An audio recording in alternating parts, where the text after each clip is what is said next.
by the dimensionality of the system, provided this integral exists.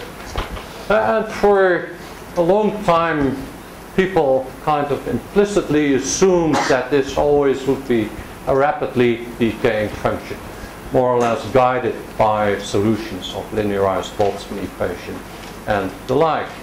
So it came as a big surprise at the end of the 60s, early 70s, when Alder and Wainwright discovered in computer simulations that in fact this doesn't decay so rapidly at all, and it decays as a power law.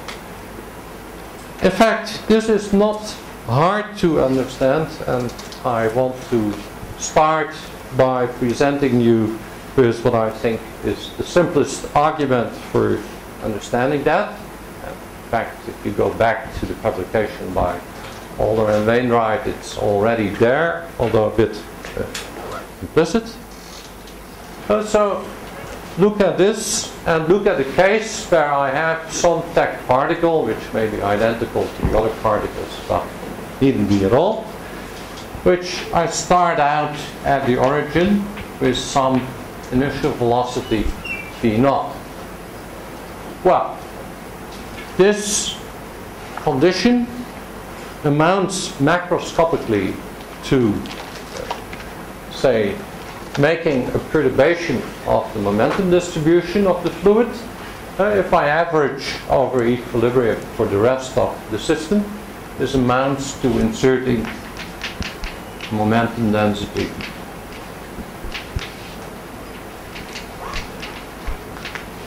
and T v0 times a delta function of R. Now, similarly, you may look at the tracer density, so that's, well, the probability density for finding the tracer at position R at time t. Or you may look at a collection of dilute tracer particles which make a genuine density, but they must be such that they basically don't interact with each other. And then the initial tracer density is just a delta function of R, because I know initially it's pinned at the origin. Now, what happened to this distribution after a long, to the velocity after a long time?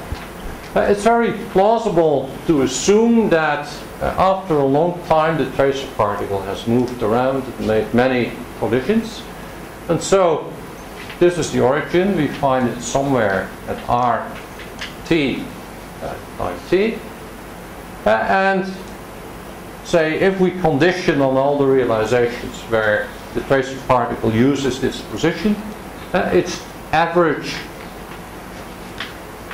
velocity when it reaches this point at time t will be just the local velocity u of R and t, because there's no reason why the tracer would have the velocity difference from the surrounding of it. But now this u of R and t on average will be determined by the initial velocity, because the initial deviation of the momentum density from 0 is just determined by this mv0, which I inserted, so to say, at the initial time. So the average velocity of the tracer particle conditioned on an initial velocity v0 will be given by the integral dr and t, R and t, times u of R and t, again conditioned on this initial velocity v0. Now, what are these fields? They're easy to obtain if we assume that the system shows normal diffusion of mass and momentum. So this nt, R and t, will be just e to the minus r squared 40t divided by the square root 4p t to the power d.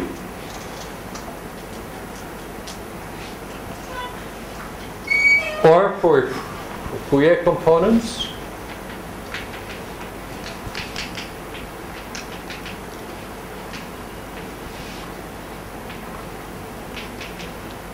that's it. If I take the Fourier transform over space of this density, I find that n of k and t is just e to the minus e k squared t. And the easiest way to understand this by realizing that the diffusion equation in Fourier space just becomes d dt n k and t is minus d k squared n k and t. And this initial condition of the tracer density in Fourier space becomes n of k and 0 equals 1. I'll just solve this equation with this initial condition. You get to this result. Now, for the velocity field, the Fourier components which are orthogonal to k satisfy the equation d dt u perp k and t equals minus nu k squared u perp k and t. And so completely analogous to the diffusion equation. And nu is what is called the kinematic viscosity. So nu equals eta divided by the number density of the gas. And u perp is defined as u perp is unit tensor minus kk. So the product tensor of two unit vectors in the direction k in a product with u. So it's the component of u which is orthogonal to k. And the solution of that, similarly, u perp k and t equals mt b naught over rho 1 minus kk e to the minus mu k squared times t. And this 1 over rho comes about because the momentum density is just rho times the velocity field. So rho is just mass times n, right? Sorry? Rho is just n with the mass. I'm just asking what rho is. Rho is just n times the mass. Sorry, it's just too much noise. N times the mass. Rho is mass per volume. So rho is So, but it must be related to n, right? Small n. just n times small m divided by v. But this is nt, so the tracer particle may have a mass which is different from the batch particles. So, it's a So allow for that. back then.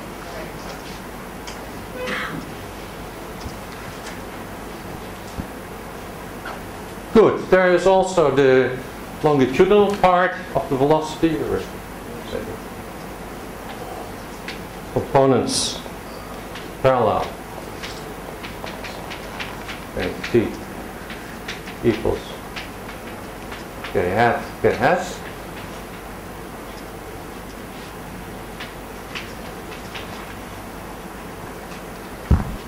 Those are determined by sound propagation, so they are part of what are called the sound modes, and they kind of radiate out from the origin at the velocity of sound. So this u parallel k and t behaves as sum over sigma equals plus or minus mt b naught 2 rho sum e to the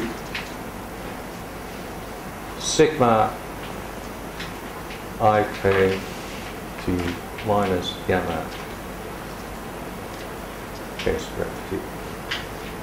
And so this describes, there must be C's in the sound propagation, and this is the sound mode damping constant. So this describes the spreading of the sound peak due to the dissipative effects. Well, for the long time tails, which I'm going to find, so this integral, the parallel part of the velocity is not going to contribute because the diffusion keeps the tech particle within a distance of square root t from the origin, whereas the sound modes move out proportional to time. So I only have to consider here the perpendicular part, the divergence-free part of the velocity field. And so that gives me t d naught equals the integral, sitting there. Rewriting it in Fourier representation gives 1 over 2 pi. Well, all right. I just use Parsifal's theorem and rewrite this as 1 over 2 pi to the d. Integral dk and tracer t u perp of minus k and t. And then I fill in these results. This gives 1 over pi to the power d, integral dk e to the minus k squared t, and t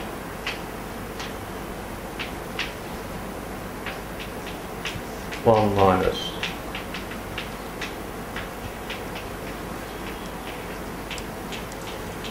k squared t. Now you first do, say, the integral over, it's an angular integral over the direction of the k vector, which just gives you d minus 1 over d, because I can decompose 1 into, well, k hat plus L1 hat, 1 hat. These are all unit vectors which are orthogonal to k, and this drops out because it cancels, and all the other ones give the same contribution, 1 over d.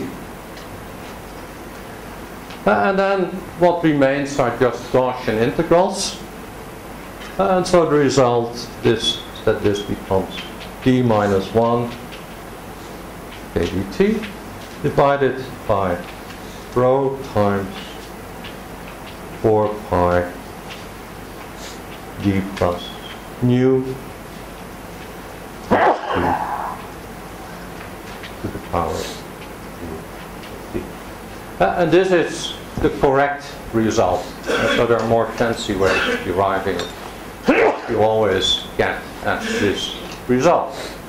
One thing I'd like to point out is that this result is independent of the mass of the tracer particle, which implies that it becomes relatively more important as the mass becomes larger. Because the initial value of the velocity correlation function is v naught squared. That's typically proportional at given temperature to 1 over the mass of the particle. Whereas this long time result, known as long time tail, is independent of it. And indeed, experiments where these long time tails have been confirmed to fairly good certainty have been done mostly with Brownian particles, and because it becomes a bit easier to distinguish them. And you should realize that this is really a tiny effect because it's all based on the conservation of the momentum of a single particle over a long time. And of course, in a many particle system, the momentum of a single particle is just a tiny quantity. But still, it has itself felt weight long enough. Now I want to point out immediately that there are problems in low dimensions, because you see that, well, we have 1 over t to the power d over 2. The time integral of this velocity autocorrelation function ought to give the tracer diffusion coefficient. But if I do this for d equals 1 or d equals 2, I have to integrate 1 over the square root of t or 1 over t. And obviously that diverges. And so the assumption I made that the spreading of the mass of the particle and the spreading of the momentum will behave like ordinary diffusion obviously can be correct in that case. And what it indicates is that in fact the spreading is faster than diffusive. Diffusive spreading means that if I start from a delta function, I develop a more or less Gaussian profile. There's a width that goes as the square root of t.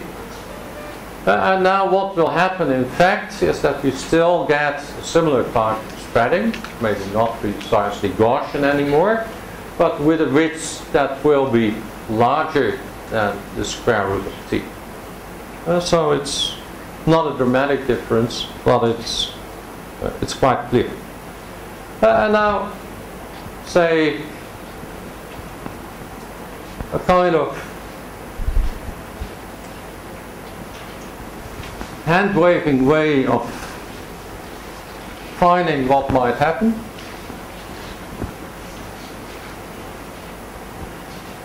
Where the temperature dependence comes from? Where does what?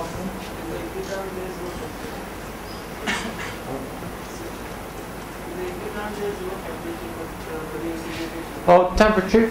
Oh, that's from averaging this, say, m b naught dot b naught. Now I have to average over the distribution of the initial velocity. And I assume this is a Maxwellian distribution function with a temperature T. And then the average of mv squared is twice the kinetic energy, that's kT. So that's what temperature comes from. So it's not true in 1D, right? In 1 dimension it's not true yet. Well, in 1 dimension and 2 dimension, say this result will not be true because it is based on the existence of the transport coefficients, and it gets to the conclusion that the transport coefficients do not exist.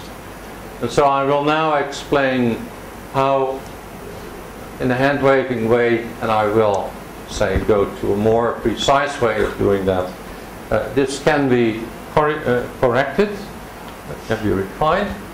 And let's assume now that the probability of finding momentum or finding the particle will be of the form PRT e to the minus r squared divided by 2. Well, let's x squared t divided by 2 pi times x squared t to the power d half. And so I assume that I still will end up with a Gaussian profile, but I leave undecided how the width depends on time. With normal transport, I know the width will scale as the square root of time. I know there's no normal transport anymore. So if there is such a scaling, it certainly does not go as square root of t. So let's leave it open. But I still can set up the same argument. I take, say, the average velocity at time t can be found by multiplying the probability for finding the particle at position n with the average velocity at position r, and then it will become with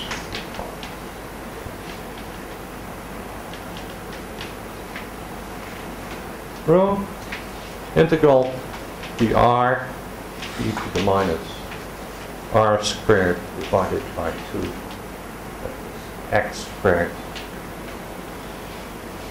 t average, and then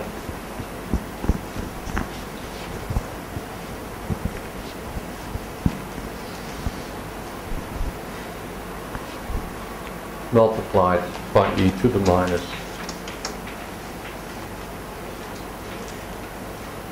over 2 x squared. Yeah, so this is the mean square displacement of, say, a little bit of momentum. That divided by 2 pi times, well, problem x squared, t squared, t squared, u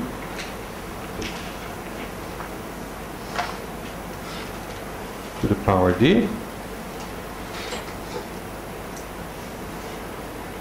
And that then, if you work it out, becomes d minus 1 kdt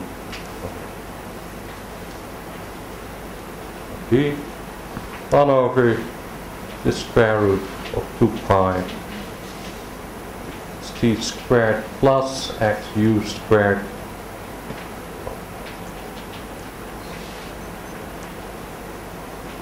to the power d.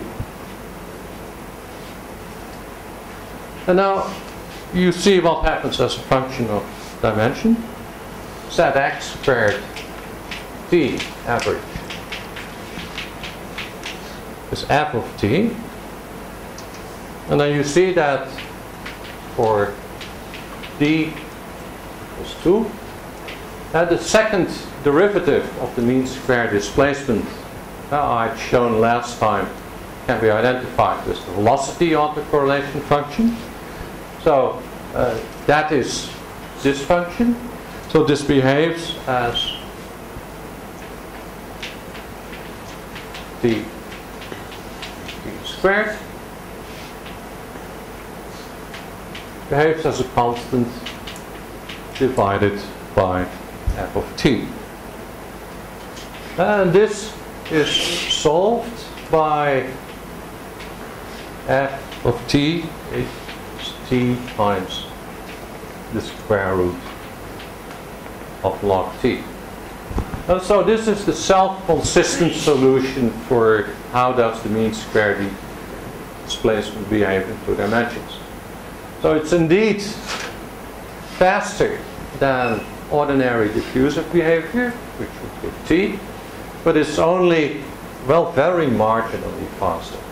2 is the marginal dimension for, say, this divergence of the, well, the Green-Kubo integral for the velocity correlation function.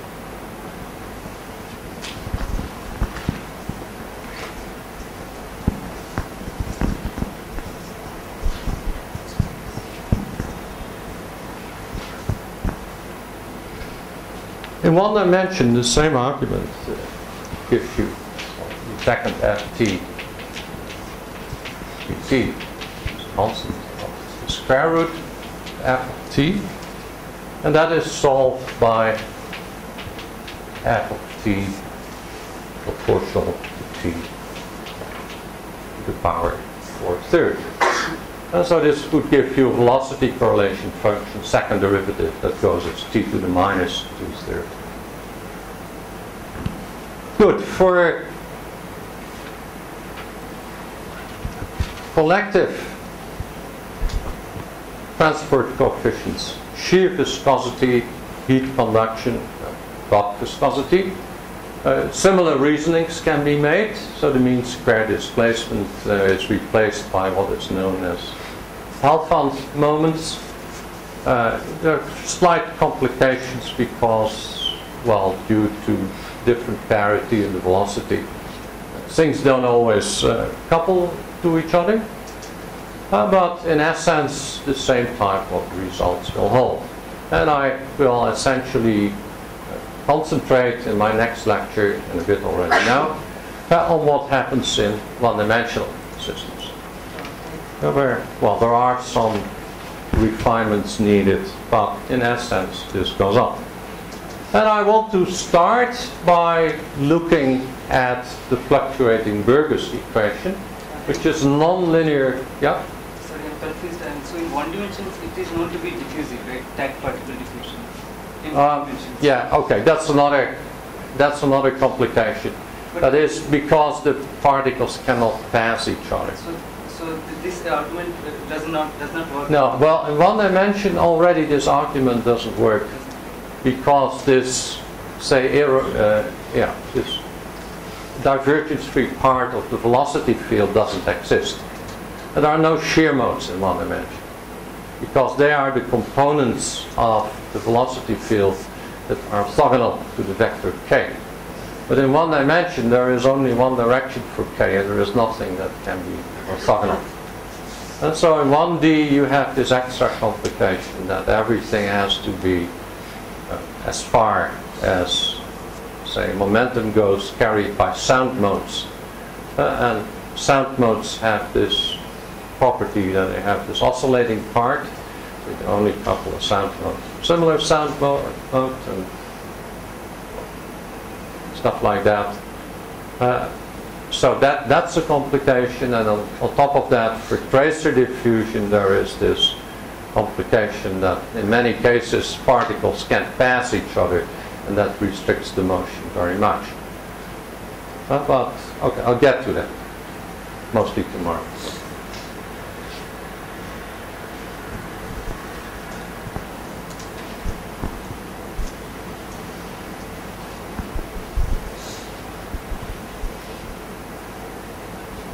So the remainder of the talk will be devoted to mode coupling analysis. And in fact, this argument I gave you already was mode coupling analysis. Because I had the current of the tag particle, which was just its velocity basically, and I showed that I could couple it to the product of the tracer density and the momentum density of the fluid. Both of those can be identified as hydrodynamic modes. So I couple the current to the product of the tracer density and the shear mode, which is the divergence-free part, is the velocity field. Good. The probably simplest model for mode coupling is this fluctuating Burgers equation, which is a nonlinear diffusion equation. So nonlinearity is important to get any, say, coupling to modes. It's of the form dc of r p e plus, this is still an arbitrary dimensionality. I will restrict to one dimension later. Versions j rt 0. Now this is just continuity equation. And to make it a dynamic equation, I have to tell you what J is in terms of the concentration field C for R and T. For J of R and T, I will take C R T U C T minus diffusion coefficient gradient C of R and T plus JL, still put the big one of R and T. And so this describes a driven system. There will be an average speed, an average velocity of the mass in the system, which is a function of the concentration. So in one dimension these are often used as models for traffic flow, where you have flow on the highway. This is the density of car, and cars, and the average velocity of the cars will depend on the density. You drive slower if the density is higher. Then there is a diffusive term on top of that. So some cars are a bit slower on average, and then speed up and slow down a little bit.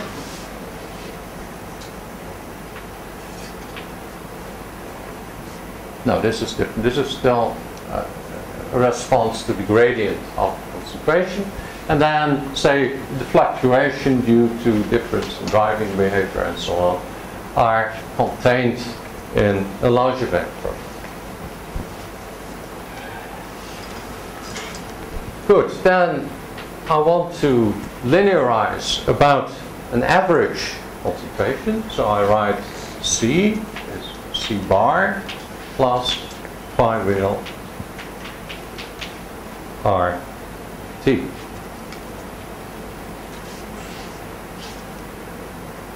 And then I can expand the Taylor expansion is C U as C bar U bar, where U bar is the velocity for the average velocity for C bar, plus D times phi plus W over 2 phi squared. Where this V is the first derivative of C times U with respect to C, and W is the second derivative. Then if I insert it and neglect higher order terms in Taylor expansion, I get an equation of the form ddt plus B dot grad phi wiggle equals minus D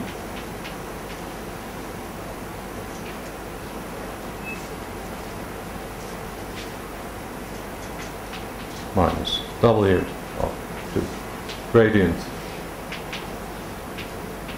phi equals squared minus the divergence of this large event force. I just insert this into here, and that was his equation. Now I make a boost. I go to a co-moving frame, so I get rid of this E dot grad. I introduce phi R T equals phi wiggle R plus dt. See? And B and W, sorry. What is B and W? B and W. The V, that is this V. Yeah, so this V is defined as the derivative of C times U with respect to C, and the value C is C bar. Yeah, so I have C times U equals C bar U bar plus phi times D CU dC taken at C equals C bar plus second order term in the Taylor expansion. Yeah, and this I define as being phi. And so this is a vector, this is a vector, and it's sloppy.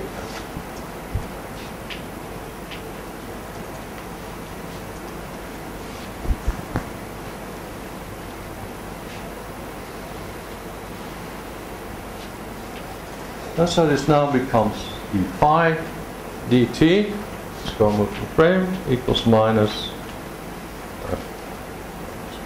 sorry, d gradient squared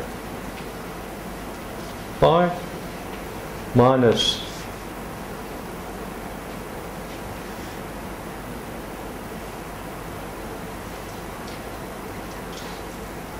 W 2 gradient of phi squared minus the divergence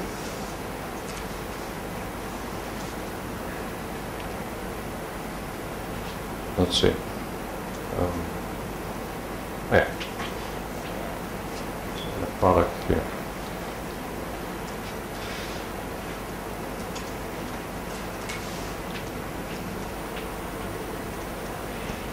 Of a large vector. JL is the, say, the boost applied to JL wiggle. And so I just use the wiggles to get rid of them doing this Galilei shift. Good. Now this equation can be Fourier transformed. And notice this nonlinearity sitting in this term. That's going to be all important.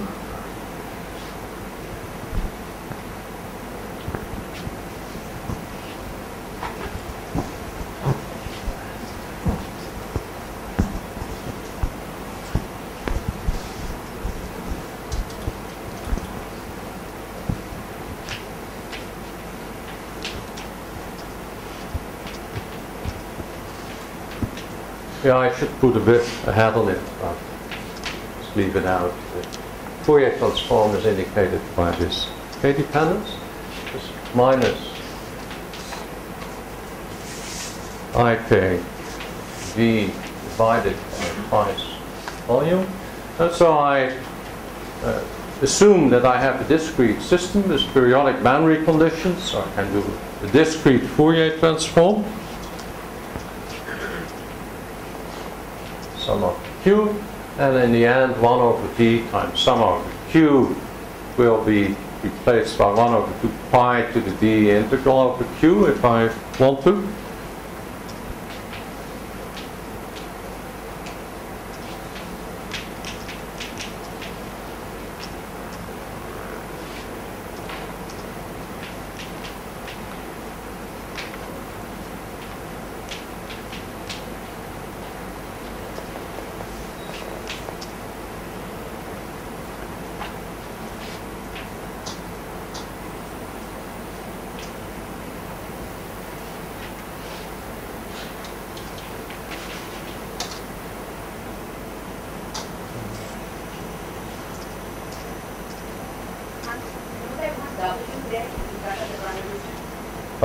Let's see, yeah.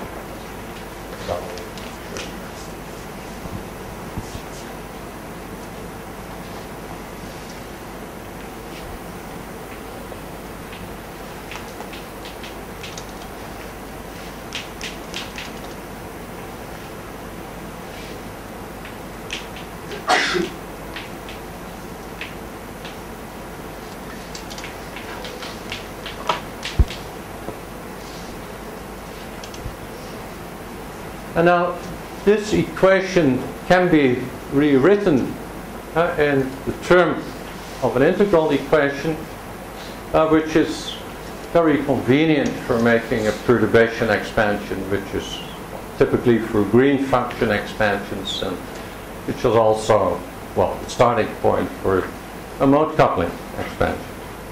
And so we write this as phi k t equals.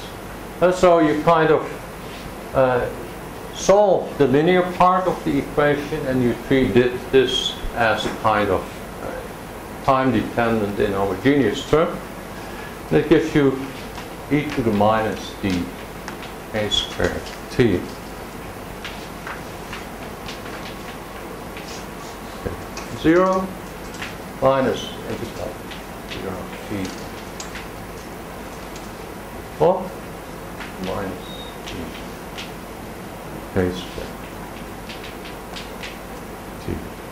Stop.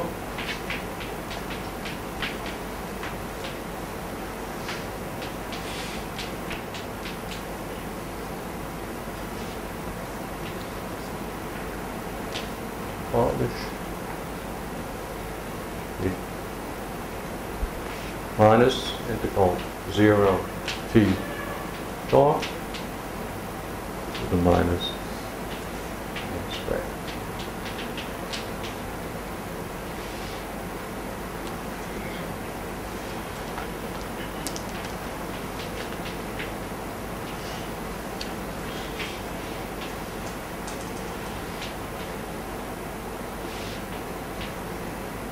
sum of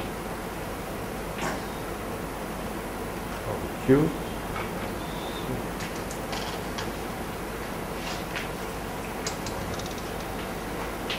Q and so on.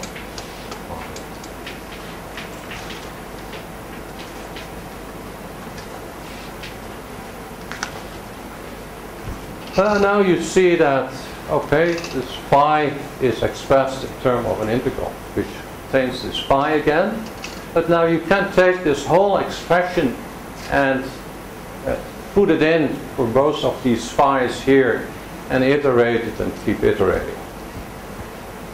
And then you get an infinite series of terms, and it is very convenient to make a diagrammatic representation of that. And so I will use the following elements for these diagrams. I use a line for e to the minus dk squared times some time argument. I have vertices, so bifurcation of a line into two lines, which will correspond to ik dot w to p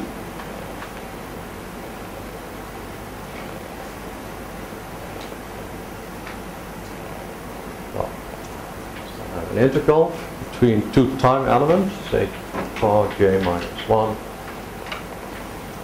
tau j,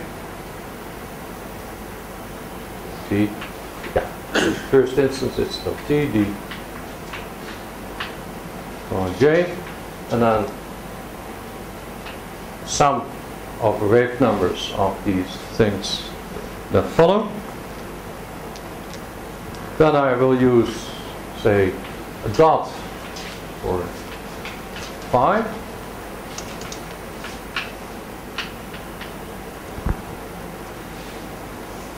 and I will use an asterisk for a time integral some q argument jl q some time argument, well, the argument of which I integrate. And I will always write the k arguments for the lines which represent the e to the minus dk squared top. Good, now let's see what this gives us.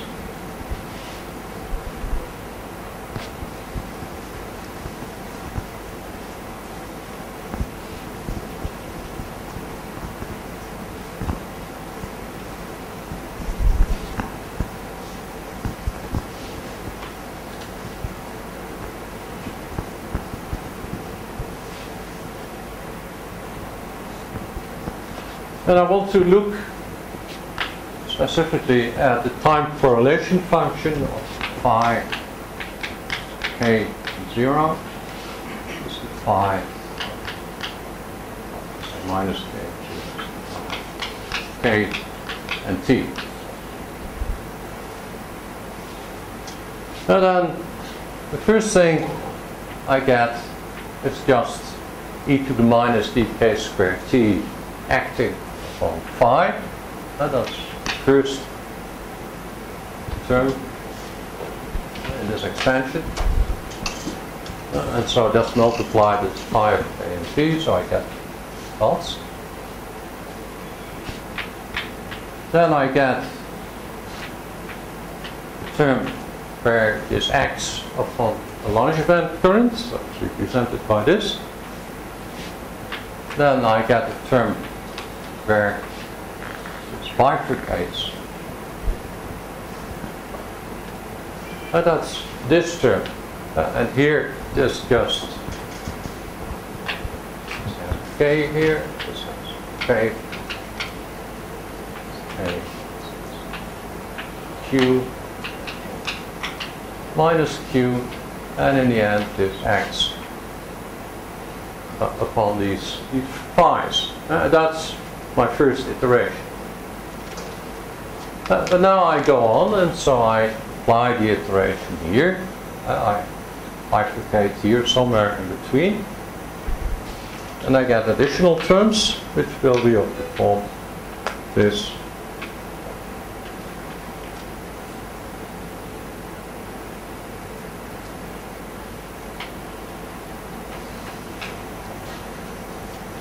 Have you averaged over noise already when you draw the diagrams?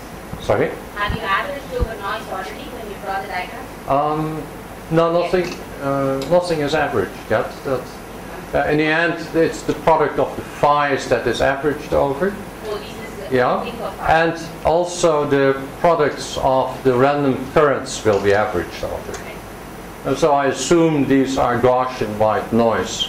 So the diagrams that we're drawing is for one C. The The diagrams that we're drawing Yeah. now is for one C of K comma P. Right? yeah, I think so.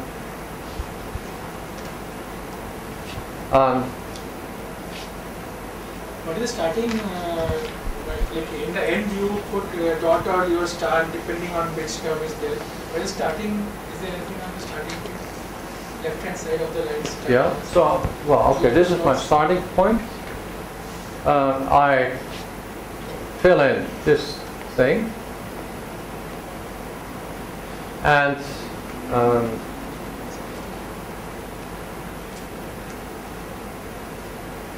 yeah, okay. And this phi of qt, well, these are first e to the minus dk squared t phi naught, e to the minus dk squared t phi naught. That's the zeros approximation for these. And then I fill in, say, the further terms which I get by filling in, say, the additional terms, this term plus that term for either of these. So this is really the approximation where this is just the linear solution of the equation acting upon here. Here I get additional terms by, say, adding, first of all, this term. That is the integral over time of, well, diffusive propagator acting upon IK Langevin term. And then I get further terms by, say, filling in products for either of these. And so on and so forth. So I get this term, k, q, k minus q, this term, q, k minus q,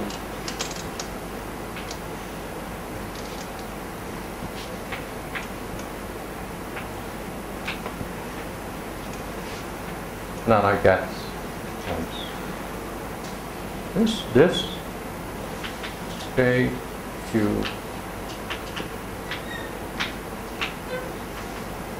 k minus q, do this is q prime, q minus q prime.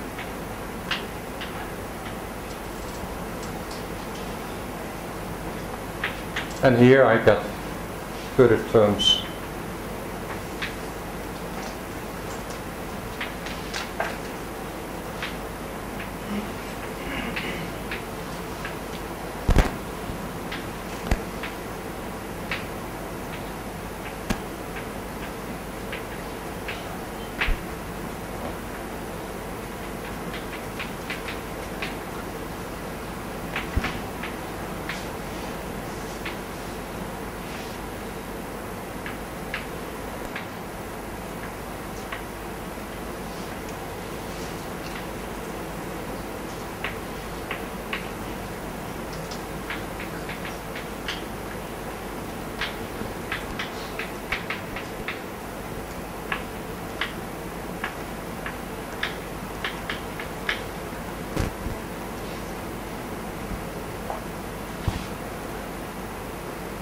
Good. Now, if I'm going to take averages, then most of these terms will not contribute, because, say, the average of a fluctuating current will be 0. This term may contribute something, this will also contribute, and let's see, I have terms, those are important.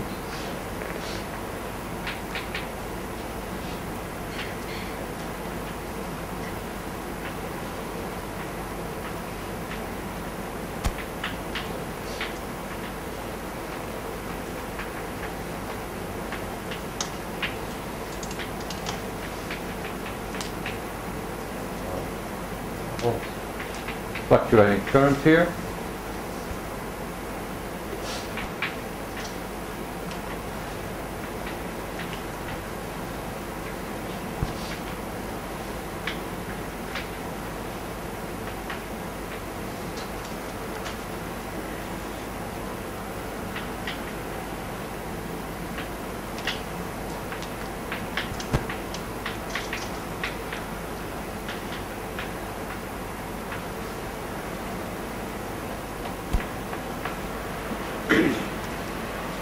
There are now terms where I have two fluctuating currents will give me a non-zero contribution because J, Q, J, Q, T, J, Q, T prime averaged over realization of the noise.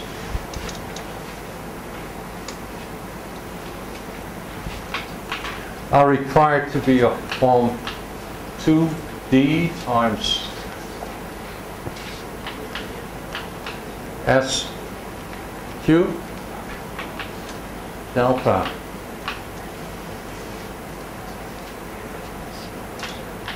prime 2 plus B minus prime times the unit tensor. This is what I need to, well, keep a stationary distribution. It's a kind of, well, fluctuation, dissipation theorem, even in this non-equilibrium situation. So this is just postulating. Then I see that here something remains if Q prime equals minus K minus Q, or in this case, if Q minus Q prime is minus K minus Q. And then I can use an identity, which is really crucial for this fluctuation dissipation theory. That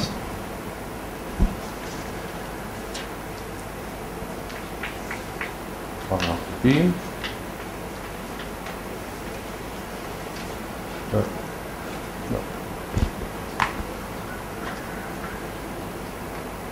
e to the minus dk squared t acting on S of k, and S of k is the static correlation function of this phi field, plus 1 over b integral from 0 to 4 t from 1, 0, 2. Good. E to the minus dk squared.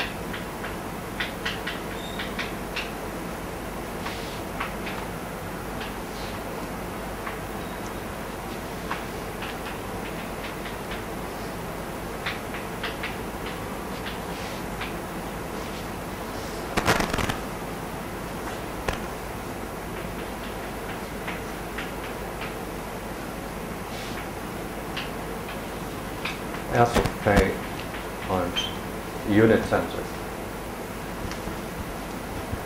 What this tells you is that, well, the sum of this diagram, if I choose Q prime equals minus K minus Q, is this plus that.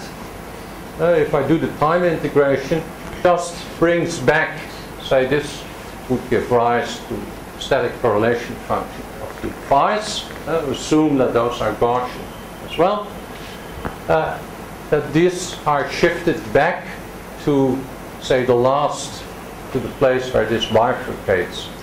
And so I can use that to reduce the sum of all these diagrams plus a lot of other ones. Where I have this, that.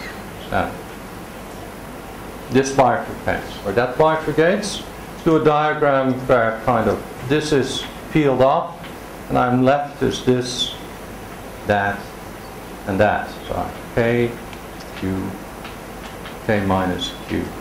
And here I have K again. And so I get nice, compact diagrams with no things running backwards in time.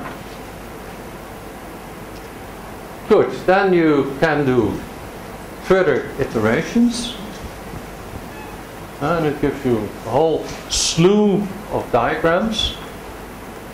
But they can be rearranged into a structure that satisfies Dyson equations, or you get S, A, and T.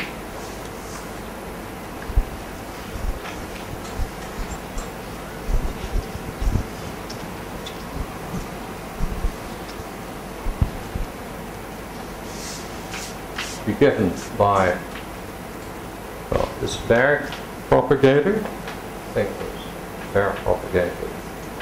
Got self-energy bubble and Baire propagator.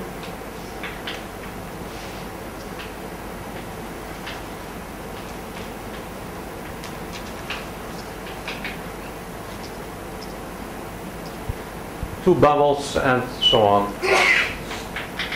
And so forth, 3 for any number of them. And the bubble consists of all irreducible diagrams. Simplest one is this one. Then like this. 2 of these.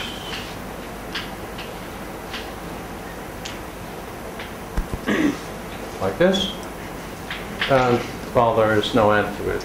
It's really a very complicated set of diagrams, like usual, also in green function theory. Good. The next thing you can do is what is called a skeleton renormalization. You can say, well, there's a set of diagrams where, say, internally I always have something on the bottom. And then there on the top there is this, or there can be this, that, that, that. And so you can resum diagrams so that you get the, say, the Baire diffuser propagator e to the minus dk squared t replaced by the full propagator. And for a self-consistent treatment which is needed in DS1 and 2, you have to do that. So,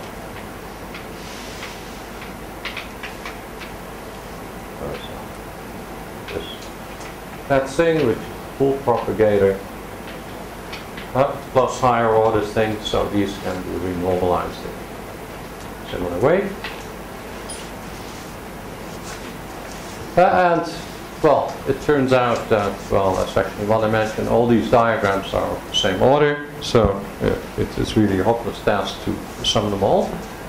But it's usually assumed that the dominant contribution to the self-energy is given by this product of 2 propagators. And this is the basis for, say, standard mode coupling theory. Just a reduction of this self-energy propagator to the product of 2, say, full propagators.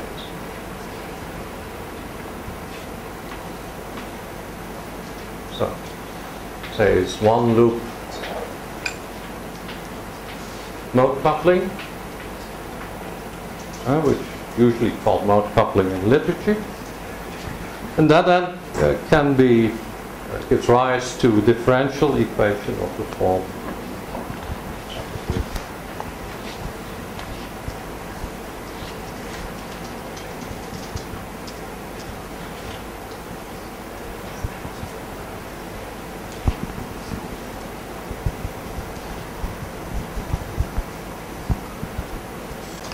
So this linear diffusive term is still sitting there, but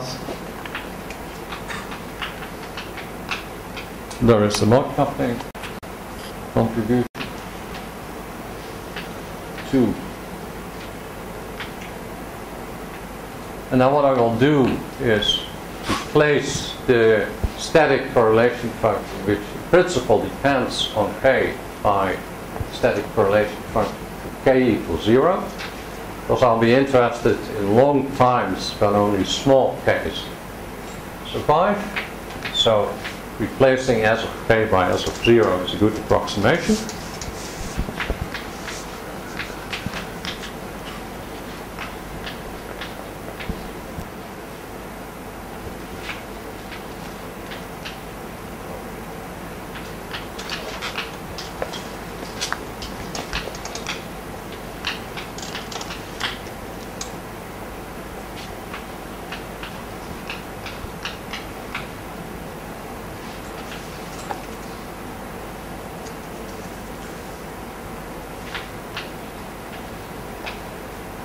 Just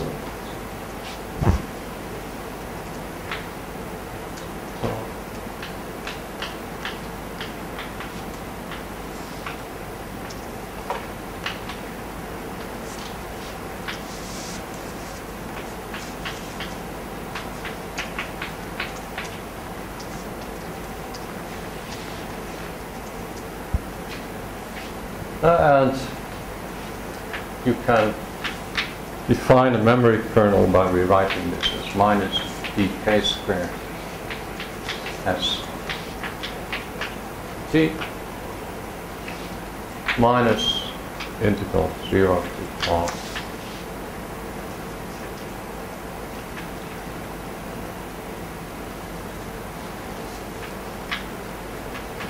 I should take out the k squared m of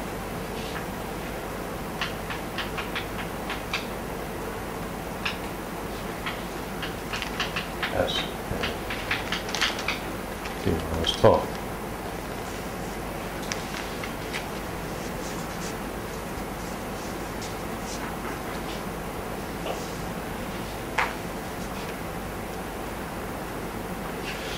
Sorry, it's not a unit factor, it's just vector k.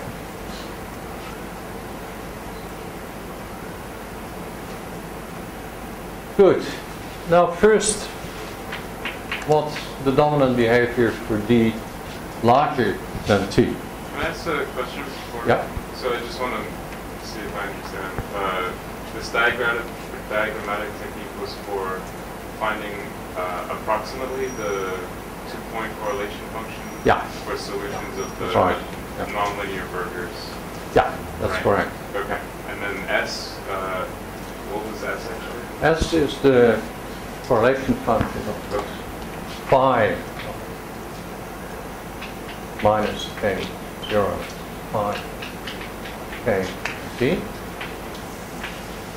Well, averaged over the fluctuations. And phi was this deviation of the density from its average value.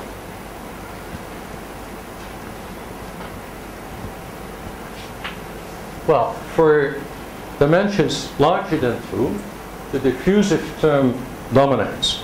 So you may approximate S of q and t by e to the minus d q squared t. And then this memory kernel, this is sum of the q, that's found as m k and t. So k is 0, it's very small, proportional to the integral dq e to the minus 2 d q squared t. And this is proportional to 1 over t to the power dm. And so this just reproduces this power law we saw before from the coupling of a diffusion current at the velocity of the Dirac particle to the diffusion, the Dirac particle density, and the velocity field. Now here the coupling is to two diffusive modes. That's because the nonlinearity involves not the velocity of the fluid, but involves the square of the deviation of density from its average value. But the reasoning is the same, and also the reason why you get this t to the minus d half is the same. But for 1 and 2 dimensions, the mode coupling term, so the nonlinear term, dominates over the simple diffusive term. And I want to concentrate on d equals 1. That's what I will restrict myself to tomorrow. And then you can rewrite this equation in dimensionless variables, and you just scale everything by constants. E sigma k and times 2 tau equals minus 1/2 kappa squared. Kappa corresponds to this w, but it's multiplied by some constant. Sigma tau plus 2 over pi integral 0 tau.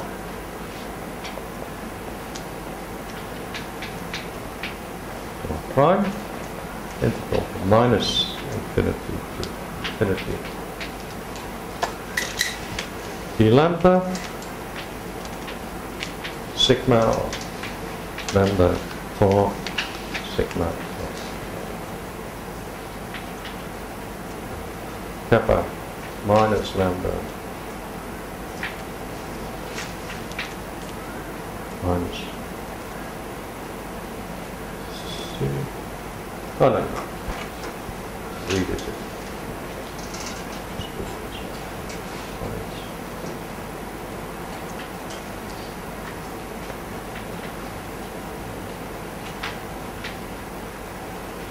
Oh, sigma times sigma minus sigma.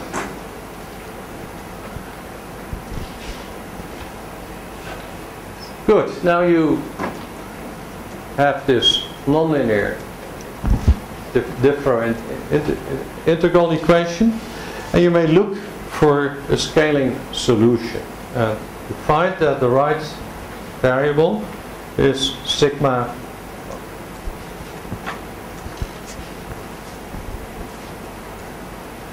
kind of power counting argument, sigma of kappa tau is a function h of kappa times tau to the power 2/3.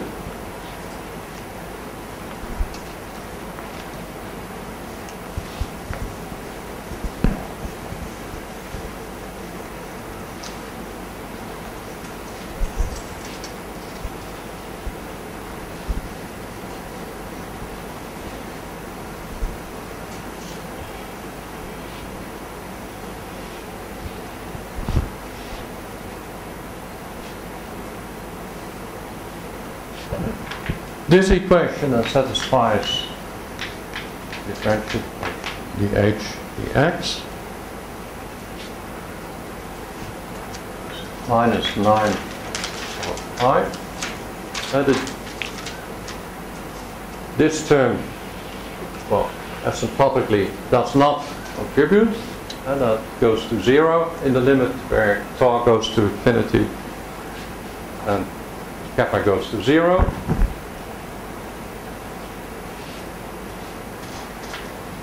Kappa sitting here,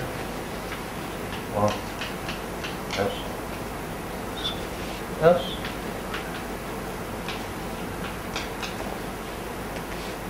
H, Y,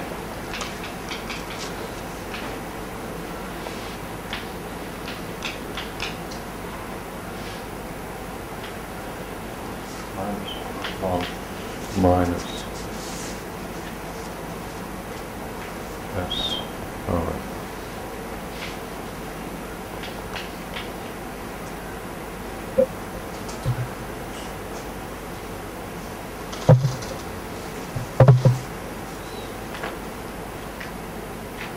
something is.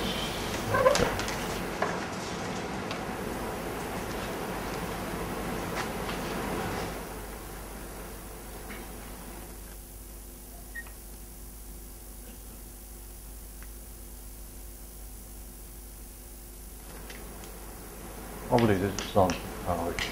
I'm not very sure.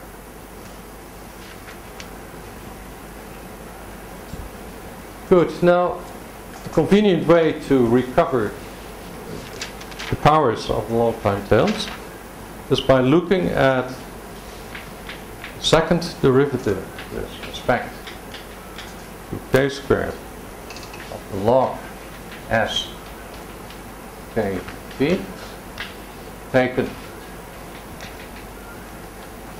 k equals 0,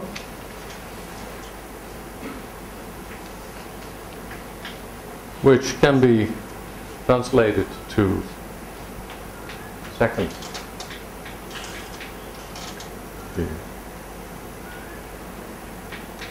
case that log h k t to the power third, and then that turns out t to the power 4 third double prime 0 divided h0, and what has been used is symmetry of h prime at the origin.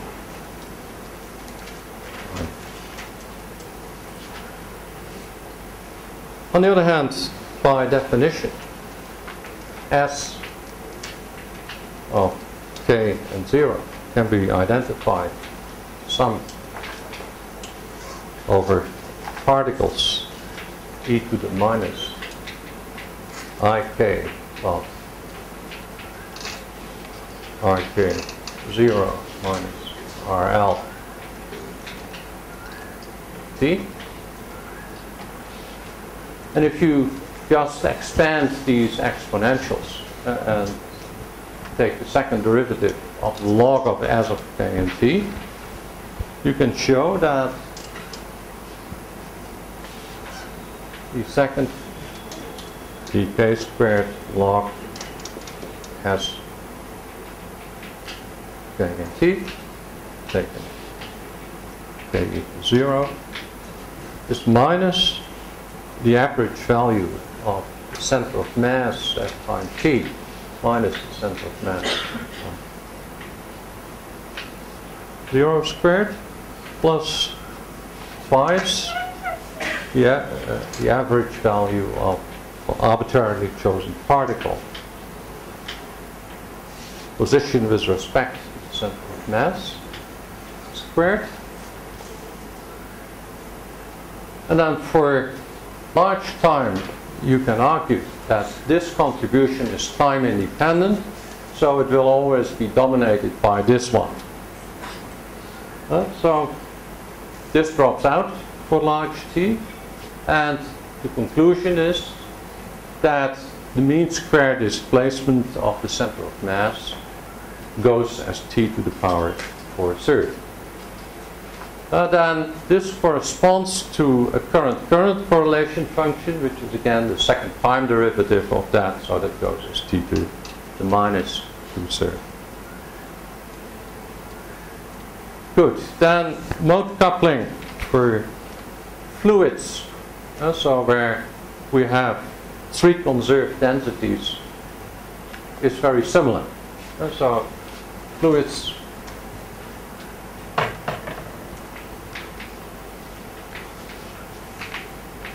mass, momentum, energy are all conserved. But this gives rise to 2 plus d, so in one dimension it's 3 hydrodynamic equations. Those can be linearized to start with, like we linearized this Burger's equation. And then these linearized equations can be diagonalized.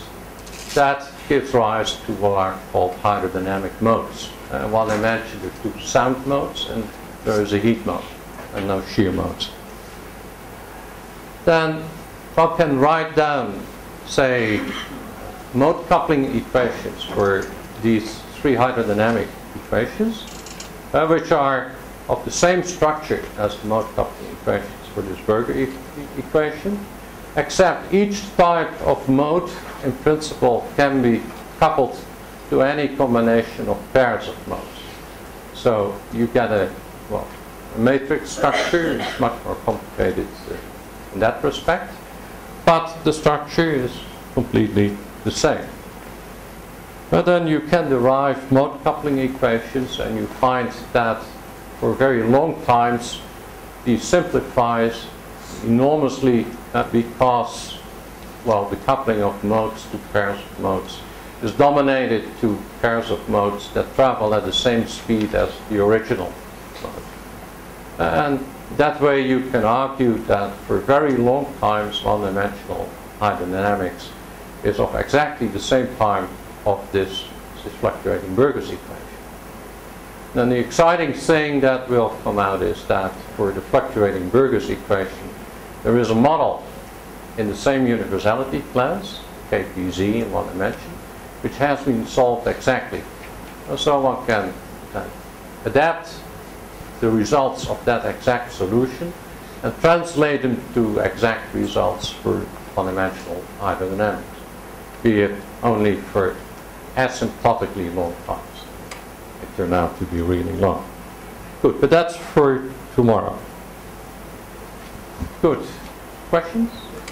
Yeah.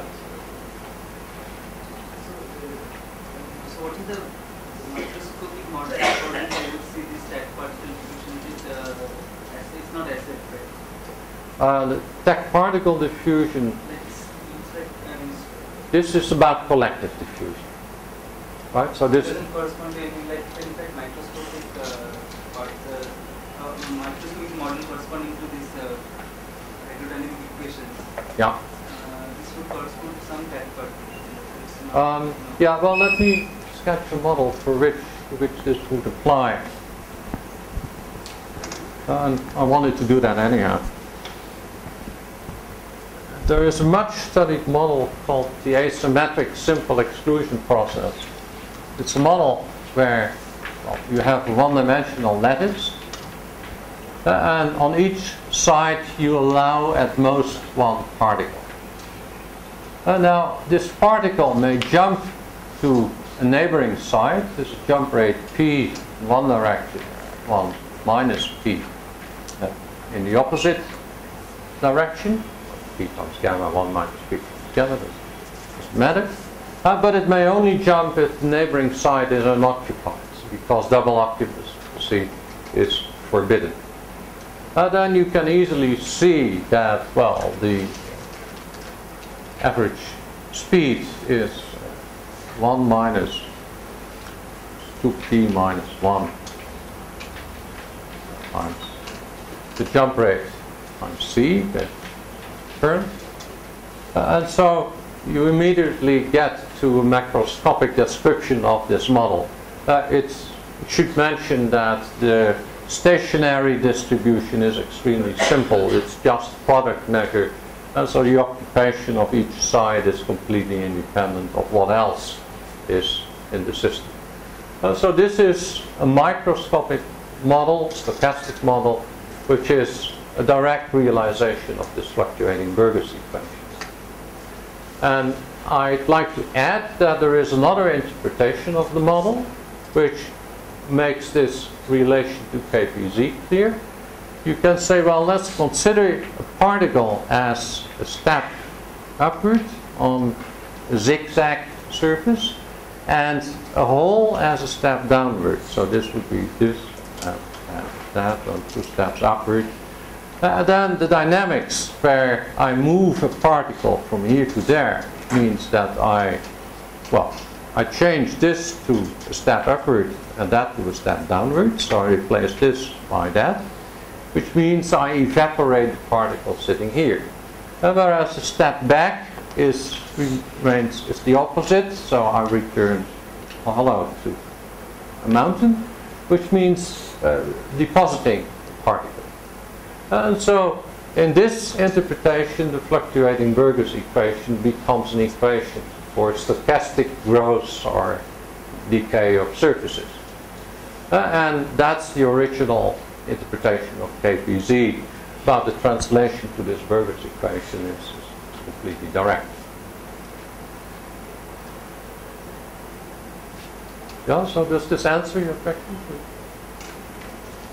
And for tax particle diffusion in acid, I thought you did it was two-thirds, right? Sorry? For tax particle diffusion in acid, It's normal diffusion, and the reason is that the average velocity of a tagged particle is different from this velocity v with say, perturbations of the density pattern as a whole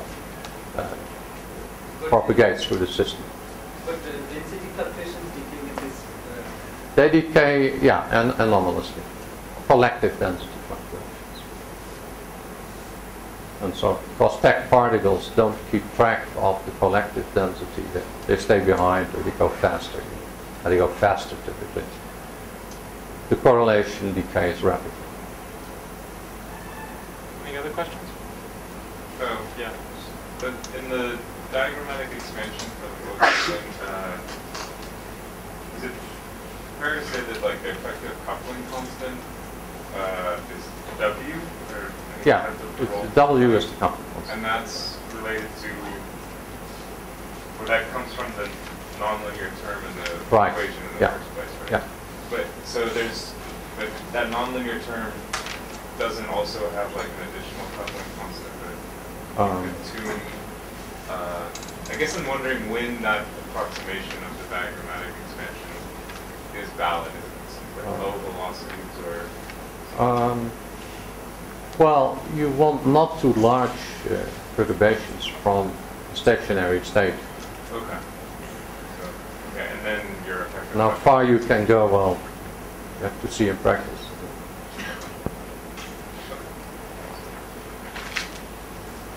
Other questions? No, let's thank Henk again.